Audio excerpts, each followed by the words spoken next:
What did you do? Tell me what is in that bag right now. I saw... What happened? Hold steady, keep her level. I'm trying, we're losing control. Pilot says prepare for crash landing. Then the farmer in 14C stood up and asked for the controls. Passengers were chatting quietly, reading books, or looking out of the small oval windows at the patchwork of green and brown fields below. Some were returning home after business trips, some were tourists, and some, like the farmer, were coming back from small errands. The flight attendants moved up and down the aisles, offering drinks and snacks, their smiles bright and calm. The hum of the engines created a steady rhythm, almost like a lullaby, and many people had already relaxed into their seats, letting themselves drift into thoughts or small naps. In seat 14C sat John Matthews, a middle-aged farmer from a small rural village. His hands were rough from years of working in the fields, planting crops and fixing tractors, but they were steady and strong. His face was weathered, and his clothes were simple, the kind of clothes a farmer wore every day. He had a quiet confidence about him, a calmness that came from a life of hard work and responsibility. He had spent the past week in the city selling his crops and buying supplies for the farm. Now he was returning home, tired but content, looking forward to seeing his family and the familiar fields he knew so well. Around him, other passengers seemed excited or anxious in their own ways. Children squirmed in their seats, clutching toys or tablets while parents tried to calm them down. A businessman was working on his laptop, headphones on, focused and unaware of the world around him. A young woman looked out of the window with wide eyes, taking in the landscape as if it were the first time she had seen such beauty. The atmosphere was ordinary, peaceful, and familiar, the kind of ordinary day when nothing seems out of the ordinary and life feels predictable. John, however, was not just looking out the window. He was thinking quietly, observing the people around him and the flight itself. His life on the farm had taught him to notice details, to understand situations quickly, and to remain calm no matter what. He had spent years learning to read the sky, to predict storms, and to react to emergencies with patience and skill. He had learned that panicking never helped, and that clear thinking could solve almost any problem. He watched the flight attendants, noting their movements, and observed the co-pilot, who seemed a little nervous as he checked instruments. John was not worried, but he remained alert. Then, without warning, the calm of the flight shattered. A sudden jolt shook the plane, making coffee spill from cups and causing passengers to grab the armrests. A sharp alarm sounded, piercing the quiet hum of the engines. The captain's voice came over the speakers, calm but urgent. "Ladies and gentlemen, prepare for crash landing." The cabin went silent for a moment. Then, as if someone had thrown a switch, panic erupted. Children screamed, adults shouted, and people clutched each other tightly. Flight attendants hurried down the aisles, shouting instructions to brace and hold on. Some passengers pressed their faces against the backs of seats in fear, while others stared at the windows, eyes wide, watching the fields below with dread. John did not panic. He remained seated, his hands resting on his knees, his eyes calm and focused. He listened carefully to the captain, absorbing every word, analyzing the situation in the way a farmer might analyze a storm rolling in across his fields. He noticed the co-pilot's hands trembling slightly as he struggled with the controls, and he realized that the plane was in trouble, serious trouble, but not necessarily beyond help. The plane began to shake more violently, tilting slightly to the left and then to the right. The engines roared louder, and passengers clung to their seats, gripping anything they could find. A young mother held her child tightly, whispering soothing words that trembled with fear. An elderly man closed his eyes and muttered prayers under his breath. Everyone was waiting for the inevitable, imagining the worst. John's mind, however, was racing through possibilities. He thought about the principles of control he had learned in his life, how machinery worked, how balance and careful adjustments could prevent accidents. He remembered guiding heavy tractors through muddy fields, steering them carefully to avoid tipping over, and controlling large animals in difficult situations. His experience might not be the same as flying a plane, but the basic idea of careful, calm handling under pressure was the same. As the turbulence grew worse, a sudden announcement from the captain added to the tension. "We've lost hydraulic control." Manual adjustments are extremely difficult, Brace yourselves. We are attempting to find a safe landing spot." The words were calm, but their meaning was terrifying. Losing hydraulic control meant the plane's normal systems were failing. The passengers' panic intensified, and the cabin seemed filled with fear as heavy breathing and anxious whispers bounced from one side to the other. John noticed the fear all around him. People were frozen with worry, some hyperventilating, some crying quietly. The flight attendants tried to maintain order, but even they looked tense, moving quickly from one row to another, encouraging passengers to fasten their seat belts and hold on tightly. John could see that their training had prepared them to handle emergencies, but this situation was beyond normal procedures. He took a deep breath and made a quiet decision. He would not sit idly by. He would do what he could to help, even if he was not trained as a pilot. The same courage that had helped him face storms, floods, and machinery accidents back home was now needed here. He calmly stood up, brushing his hands over his simple clothes, and walked toward the cockpit. Each step was careful and deliberate, his eyes focused, not on fear but on possibility. The passengers noticed him. A few gasped quietly, wondering why a farmer would be walking to the cockpit in a moment of crisis. Others whispered to each other, unsure of what to make of his calm demeanor. John reached the cockpit door and knocked lightly. "May I help?" he asked, his voice steady, carrying the authority of someone used to taking responsibility in emergencies. Inside the cockpit, the pilot and co-pilot looked at him in surprise. The pilot, older and experienced, nodded slowly. "We're running out of options," he said. "We might need someone to assist with manual controls. Are you trained?" John shook his head. "Not exactly," he replied. "But I know how to stay calm and follow instructions. I can help if you guide me." His voice was calm, measured, and full of quiet determination. The pilot considered this, glancing at the co-pilot, who was visibly shaking. There were no other options. Hesitation could cost lives. Finally, the pilot nodded. "All right, come in." John entered the cockpit, taking a careful look at the instruments and controls. They were foreign to him, but he understood the basic principle. Careful adjustments, steady hands, and focused attention could make the difference. He listened closely as the pilot explained the current situation and instructed him on the most critical controls. The turbulence continued, the alarms blaring, but John remained composed, ready to act if necessary. Back in the cabin, passengers could feel that something was changing. They sensed a calm authority coming from seat 14C, the farmer who had stood up when everyone else was paralyzed with fear.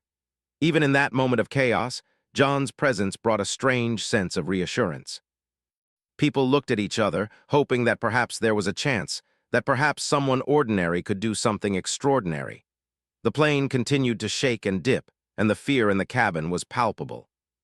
But amid the panic, a story was quietly unfolding, a story of courage, calmness, and readiness to face the impossible. John Matthews, a simple farmer, was preparing himself for something he had never imagined, to help save the lives of everyone on this plane.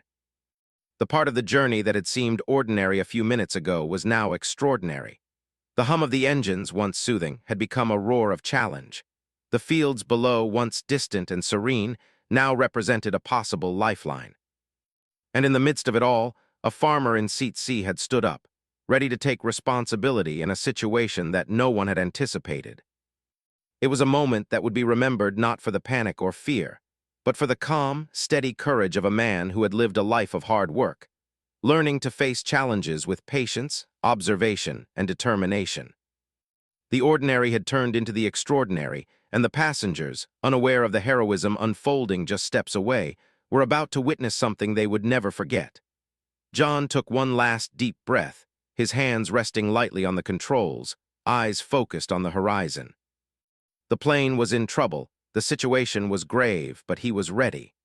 The calmness of his mind, honed by years of facing the unexpected on the farm, was about to be tested in a way he had never imagined. And this was only the beginning. The plane was still shaking violently, tossing passengers in their seats as the engines roared and warning alarms continued to blare. Fear had gripped almost everyone on board. Children whimpered softly, their small hands clutching toys or the arms of their parents. Adults held their heads in their hands or whispered prayers under their breath. The cabin felt like a storm in miniature, a mix of panic, noise, and tension, with every person holding on to something, anything, for comfort. John Matthews, however, was no longer just observing. He had stepped into the cockpit, and the weight of responsibility settled on his shoulders like the first chill of winter. He looked at the pilot and co-pilot, both tense but willing to listen.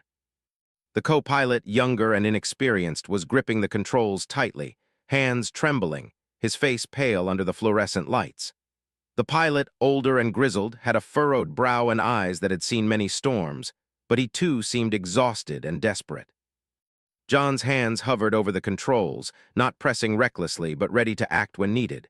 He listened carefully to the pilot, following instructions while also observing the instruments. The plane's speed, angle, and altitude were all unstable. Without hydraulic control, every adjustment required careful judgment.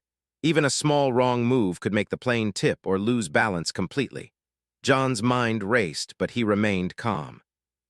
Years of handling heavy machinery on uneven fields had trained him to assess risk, react quickly, and stay composed under pressure. Back in the cabin, the tension was almost unbearable. Passengers were no longer just afraid, they were desperate. Some were shouting at each other, their fear turning into frustration. Others were frozen, staring blankly at the windows, watching the world below as if it could somehow save them.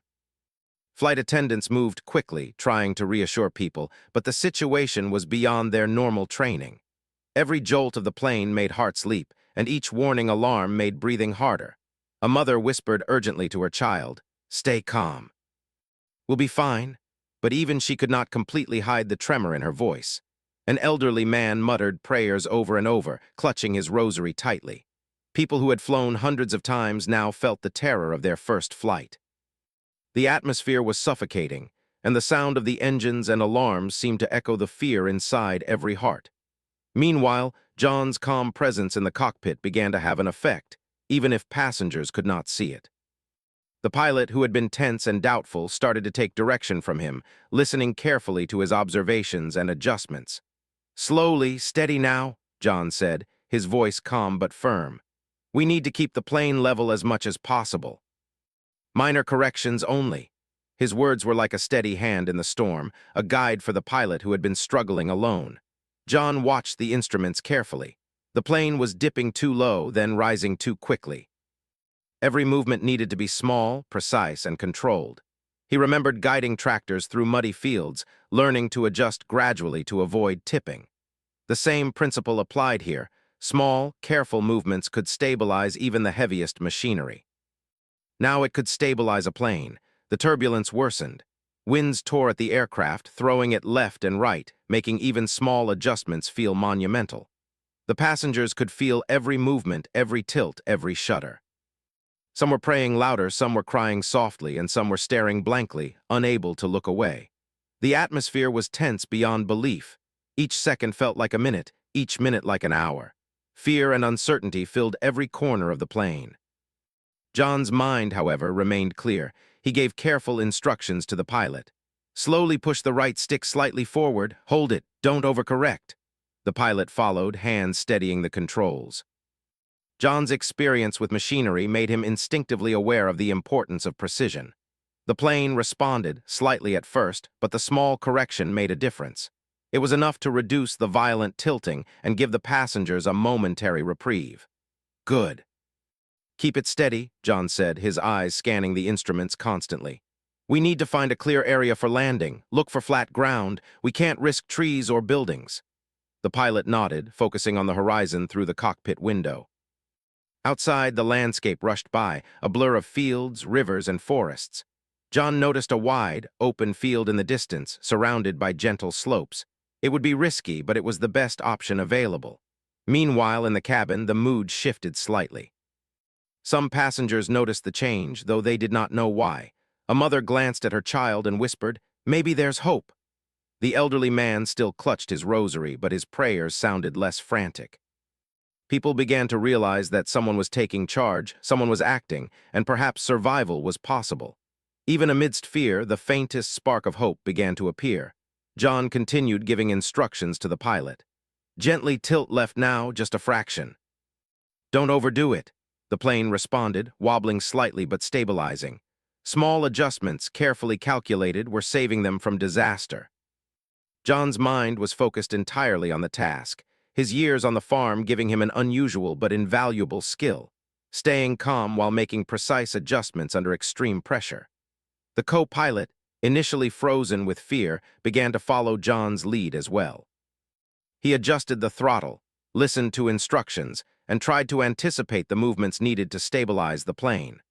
Slowly, the cockpit transformed from a scene of panic into a team of determined individuals, working together to save the lives of everyone on board. John, the farmer from seat 14C, had become the unlikely guide, the calm center in the middle of chaos. Outside, the turbulence continued. The wind pushed the plane from side to side, and passengers could feel every movement as though the plane were a fragile toy.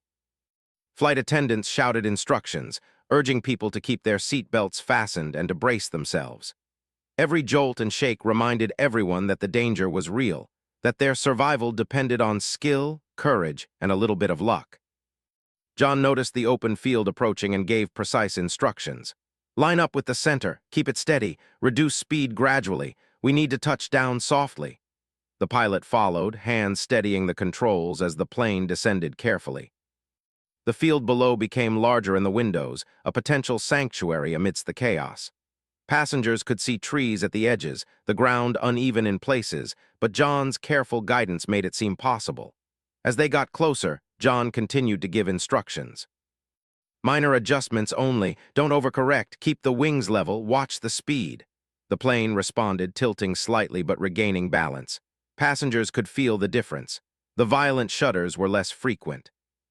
The roar of the engines was still loud, but there was a sense of controlled movement, a rhythm that suggested someone was guiding them through the storm. In the cabin, passengers began to notice subtle changes. A young woman whispered to the person next to her, "I think someone is helping." A father held his child tightly but no longer shook with fear. The tension was still high, but hope was growing, quietly but steadily.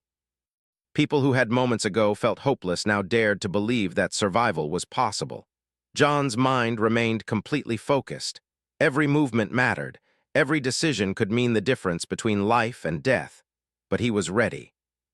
The same patience and precision that had kept him alive on the farm through storms, floods, and accidents were now being tested in the air.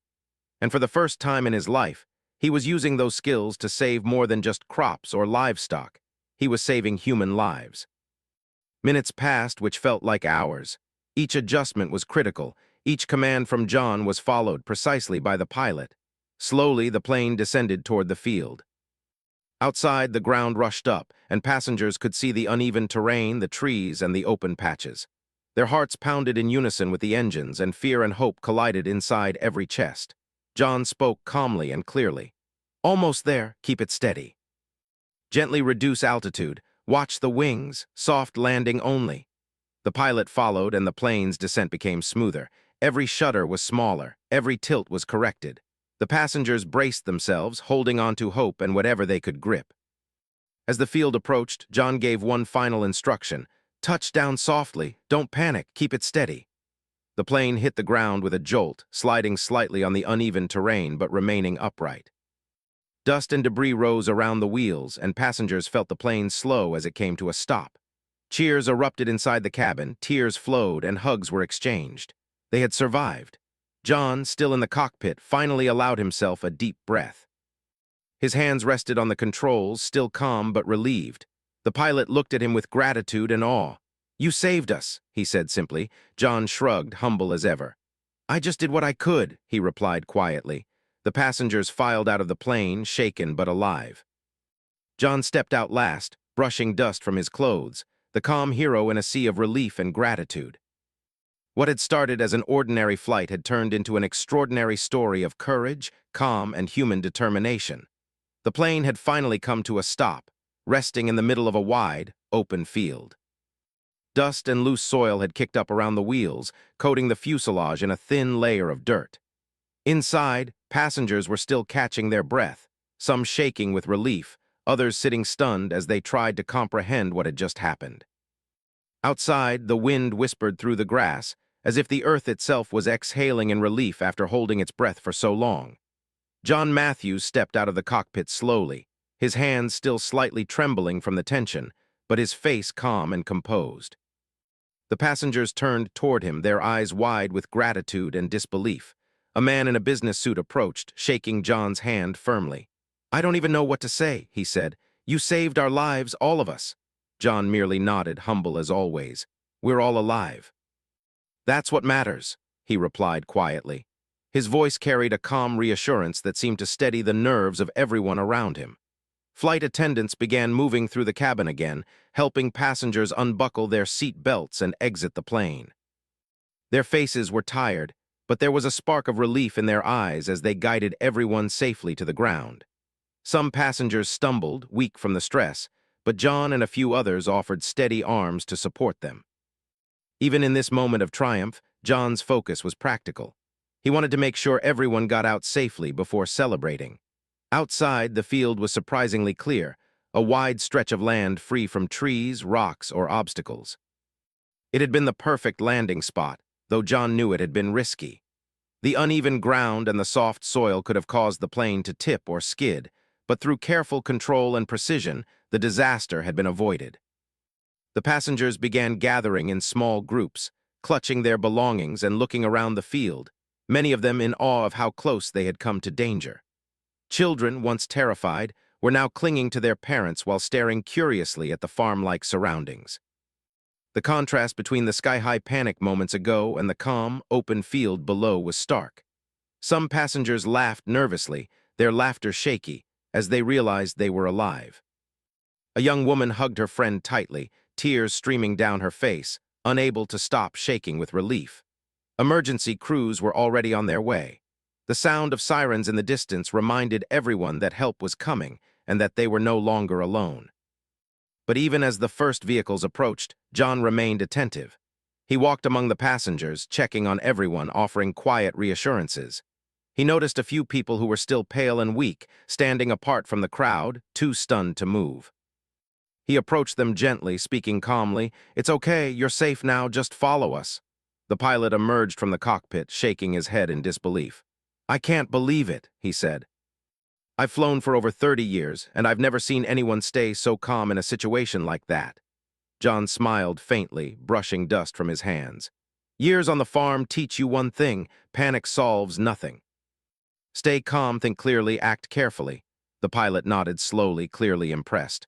"Well, you weren't just calm, you saved everyone. We owe you everything."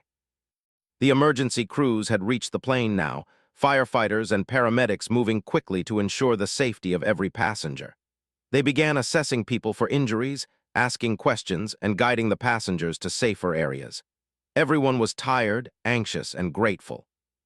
Some passengers, still trembling, leaned on the shoulders of strangers, sharing their relief silently. Others spoke in low, excited voices, recounting the moments of fear, the jolt of the plane, and the incredible control John had maintained. John noticed that one young boy was standing frozen, staring at the plane with wide eyes. He approached gently, crouching down to the child's level. "Hey there," he said softly. "You're safe now. Nothing can hurt you here." The boy blinked, his lips trembling. "I thought we were going to fall," he whispered. John smiled kindly. "I know it felt scary, but you see, we worked together, and that's why we're all here safe." The boy nodded slowly, clutching John's hand briefly before running back to his parents, reassured. The passengers began moving toward the emergency vehicles, but many kept glancing back at the plane. They couldn't believe what had just happened. The plane that moments ago had been a potential tomb now stood still, almost like a monument to the calm courage of one man. Whispers spread among them. "Did you see him? The farmer? He was amazing. I've never seen anyone so calm in a crisis. I feel like we were watched over." The story of John Matthews, the quiet farmer who had saved their lives, began to grow with every retelling. Some passengers tried to thank him directly. A young woman, still clutching her seatbelt, approached and said, "I don't even know your name, but thank you. You're a hero." John smiled, his expression modest. "I'm just a farmer. I did what anyone should do in a moment like that. Stay calm, work together. That's all." His humility only made the passengers admire him more. As the emergency crews helped the passengers into buses and vehicles to take them to safety, John made sure that no one was left behind. He checked the aisles of the plane again, making sure that belongings and people were accounted for. He even guided the flight attendants to check the cargo area, ensuring that the aircraft was empty before finally stepping back to take a breath. The sense of responsibility he carried had not ended just because the plane had stopped moving. The field was now buzzing with activity. Paramedics were attending to a few passengers with minor injuries, a scraped arm here, a twisted ankle there, but nothing serious. Firefighters were checking the plane for any signs of danger, making sure there were no leaks or risk of fire. Media personnel had begun arriving, cameras and microphones in hand, ready to document the miraculous landing and the incredible story of survival. John noticed the attention but did not seek it. Reporters approached him asking questions, but he answered simply and calmly, never exaggerating or seeking praise. "I just did what needed to be done," he said. "The pilot and co-pilot were guiding me. We worked together." That's all. His words carried honesty, and the reporters nodded, sensing that this was a story not just of courage, but of humility and teamwork. Passengers, now seated safely in the buses, began talking quietly among themselves. Some were still shaken, reliving the moments of panic, the shaking of the plane, the fear of losing control. Others were filled with gratitude, praising John's calmness and quick thinking. Many whispered that they would never forget the farmer in 14C, whose presence had turned what could have been tragedy into survival. Meanwhile, John looked at the plane one last time.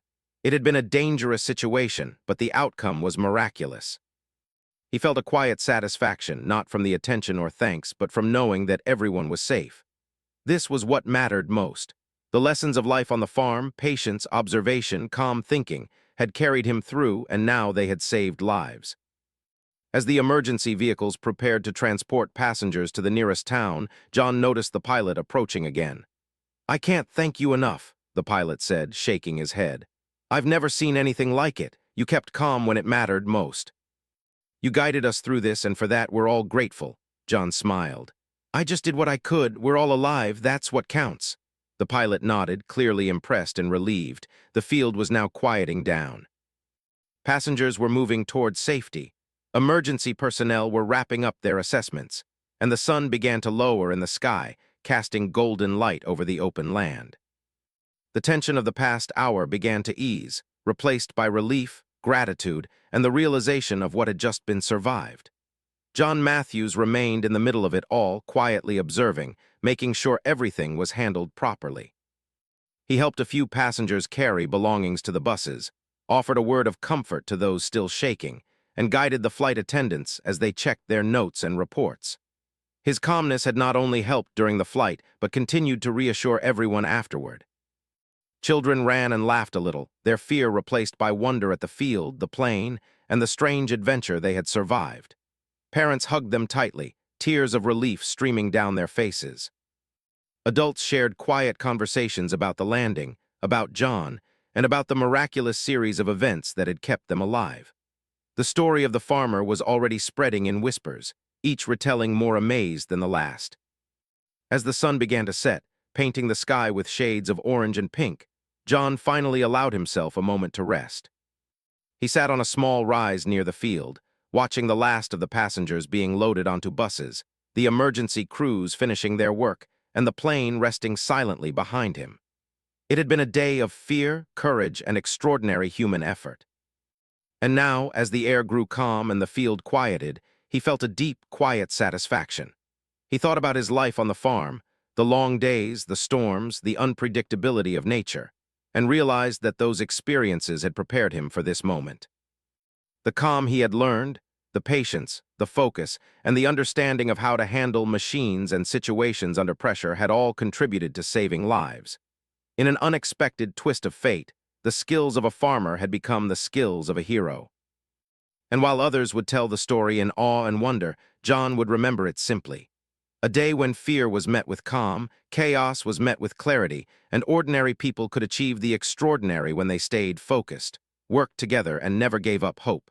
The sun had dipped lower in the sky, casting long shadows across the wide field where the plane now rested. The golden light touched the fuselage, giving it a quiet, almost magical glow. The emergency crews had finished their initial checks, and the passengers had been safely transported to waiting buses that would take them to the nearest town. But the story of what had happened was far from over. Among the passengers, the whispers of gratitude and awe were growing louder, and one man, the farmer who had quietly taken control, was beginning to realize the impact of his actions. John Matthews stood near the plane, brushing dust from his clothes, his hands still carrying traces of the tense moments in the cockpit. He had spent a lifetime on the farm, solving problems, facing challenges, and staying calm under pressure, but this experience was unlike anything he had ever imagined. Every life on that plane had depended in some part on his focus, quick thinking, and calmness. And now, as he watched the passengers step down from the buses and gather near the field, he began to feel the weight of what had happened. People approached him in small groups. A young woman with tears in her eyes grasped his hands and said, "I don't even know how to thank you. You saved us all. If it wasn't for you, none of us would be here." John smiled faintly, shaking his head. "I just stayed calm and followed what I knew. The pilot and co-pilot helped too." Everyone did their part. His humility only made the gratitude of the passengers grow stronger. They could not believe that a simple farmer had played such a crucial role in what could have been a disaster. The pilot walked over, his expression serious but full of relief. He extended his hand and John shook it firmly. "I've flown for decades," the pilot said, "and I've never seen anyone act with such calm and precision under pressure. You didn't just help, you led. You saved lives today." John's eyes remained steady and he replied, "I just did what anyone should do. Stay calm, act carefully, and don't panic, that's all." The pilot shook his head in disbelief, clearly moved by John's modesty. Passengers began to gather in small groups, talking quietly among themselves. Some recounted the moments of panic inside the cabin, the shaking of the plane, and the fear that had gripped them all. Others told stories of how John's calmness had reached the cockpit, how he had guided the pilot and co-pilot with precision, and how the plane had finally landed safely on that open field. Their voices were filled with awe and wonder, and each retelling seemed to elevate John's heroism even more. Children who had clung to their parents during the flight now ran around the field, their laughter replacing the cries of fear from earlier. They pointed at the plane, asking questions about how it had landed safely. Parents smiled, shaking their heads in amazement at the courage displayed by the man in 14C. One father said to his child, "That man saved us all. We owe him everything." The child looked at John with wide eyes, a mix of admiration and wonder. Reporters and media personnel had arrived by now, cameras ready, microphones in hand. They approached John cautiously, aware that he was the unlikely hero of the day. Questions were asked and flashes from cameras lit up his face. "How did you stay so calm?" one reporter asked. "What went through your mind when the plane was about to crash?" John paused, thinking carefully. "I focused on what I could control. I stayed calm and I followed instructions. Fear doesn't help, calm thinking does." His simple, honest answer resonated with everyone listening. The media began recording, capturing the humble farmer who had just saved dozens of lives. The story would spread quickly, and John knew it. But he did not seek fame. He was not interested in being called a hero or praised in headlines. For him, the satisfaction came from knowing that everyone was alive, safe, and unharmed. That was enough. That alone mattered. The emergency crews continued their work, checking the plane and making sure it was secure. John walked alongside them, offering his observations and assistance where he could. His experience with machinery and vehicles had taught him how to handle equipment safely, and he noticed small details that could help ensure the plane remained stable. Even after the immediate danger had passed, his focus and calmness continued to provide reassurance to everyone around him. Families reunited near the buses, holding each other tightly. Some passengers cried openly, tears of relief and gratitude streaming down their faces. They shared stories of fear and courage, recounting moments that had seemed hopeless just an hour before. And in every conversation, the name of John Matthews came up, the quiet farmer who had guided the plane to safety, who had remained calm when everyone else was panicking, and who had acted without hesitation or fear. A local official arrived, shaking hands with John and thanking him personally. "You've done something extraordinary," the official said.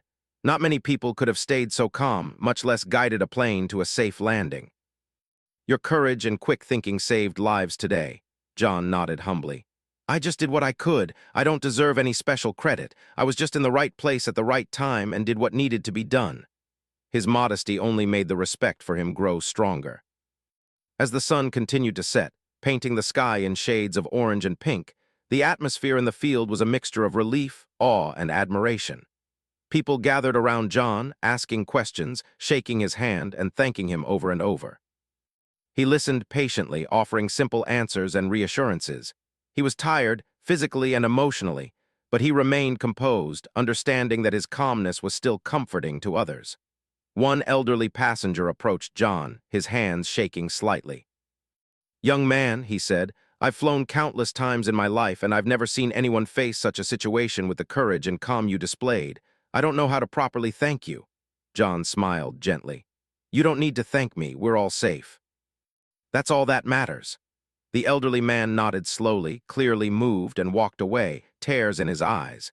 Children continued to play nearby, their innocence restoring a sense of normalcy to the scene. They asked questions, curious about the plane, the landing, and the man who had saved everyone. John crouched down to answer them simply, making sure to calm any lingering fears while satisfying their curiosity. He explained in simple terms how staying calm and following instructions had helped guide the plane safely, and the children listened intently, absorbing the lesson of courage and focus. Parents watched their children, grateful that they were safe, and they marveled at the humility of the man who had saved them all. Conversations among adults turned to the extraordinary courage displayed, the quick thinking under pressure, and the calm presence that had prevented a tragedy. In that open field, under the setting sun, a sense of gratitude and wonder filled the air. As evening approached, the last buses prepared to leave, taking passengers to safety. John helped guide the last groups, making sure that everyone boarded safely and that no one was left behind. The emergency crews finished their work on the plane, securing it for removal the next day. Finally, the field grew quiet, the noise of engines, alarms, and shouting replaced by the gentle rustling of grass and the distant sounds of townspeople coming to see what had happened. John Matthews stood alone for a moment, looking at the plane. It had been a dangerous situation, but he had remained calm, focused, and determined. He had faced fear, uncertainty, and chaos, and he had acted with skill and composure. The thought that the lives of dozens of people depended on him had been daunting, but he had never allowed panic to take over. The lessons of his life on the farm, patience, careful observation, and calm action had guided him through. The pilot and co-pilot approached one last time, both exhausted but grateful. "You did more than just help," the pilot said quietly. "You led, you guided, you saved everyone on this plane. We owe you our lives." John smiled, brushing dust from his hands. "I did what anyone should do," he said simply. "Stay calm, work together, that's all." His words, simple and humble, carried a power that resonated deeply with everyone who heard them. As darkness began to fall, the story of that day, the farmer in seat 14C, the terrifying flight, the calm under pressure, and the miraculous landing was already spreading. Passengers recounted the events to each other. Reporters wrote their first drafts, and local officials prepared to honor the bravery and skill displayed. But John remained grounded, humble, and composed, more concerned with the safety and comfort of others than with any recognition. Finally, as night settled over the field, John walked away from the plane.